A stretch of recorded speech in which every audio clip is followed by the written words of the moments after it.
Written by NSA whistleblower Karen Stewart. Attention! The Department of Homeland Security, the FBI, and the National Network of Fusion Centers would like to thank the American people for playing along with the targeted individual watchlist scam.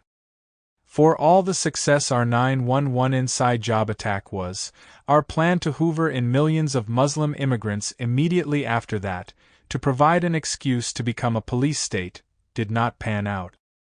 Unfortunately, they were far too happy to be free to try to kill us, even when we covertly tried to provide them with weapons and incentives to attack us. So, we had to go to Plan B, frivolously and secretly declare masses of random Americans to the somnambulant FISA court to be threats, potential terrorists, etc. In order to bloat the fraud watch list, to keep the budget increasing, to keep the power grab expanding, and to assure a never-ending war, conveniently on our own soil, with a never-ending supply of unsuspecting Americans as our targets.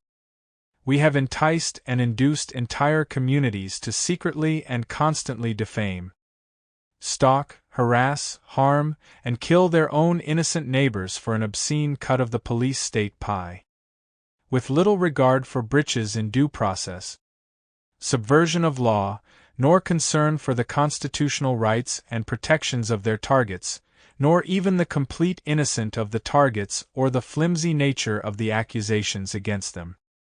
Thank goodness, because we couldn't prove crap in a court of law since we just made it all up. But the good news for us is that the investigations and surveillance we claim to be doing is in actuality psychological operations and torture and murder by means of high-tech weapons we claim are listening devices, but of course are not exactly. We are not investigating a thing, of course.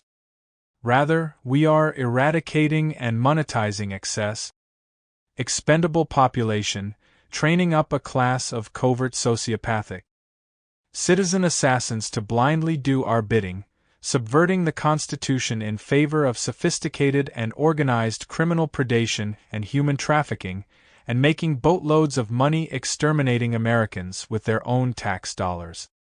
This scam is working so well, we foresee it becoming a permanent feature to American police-state democracy.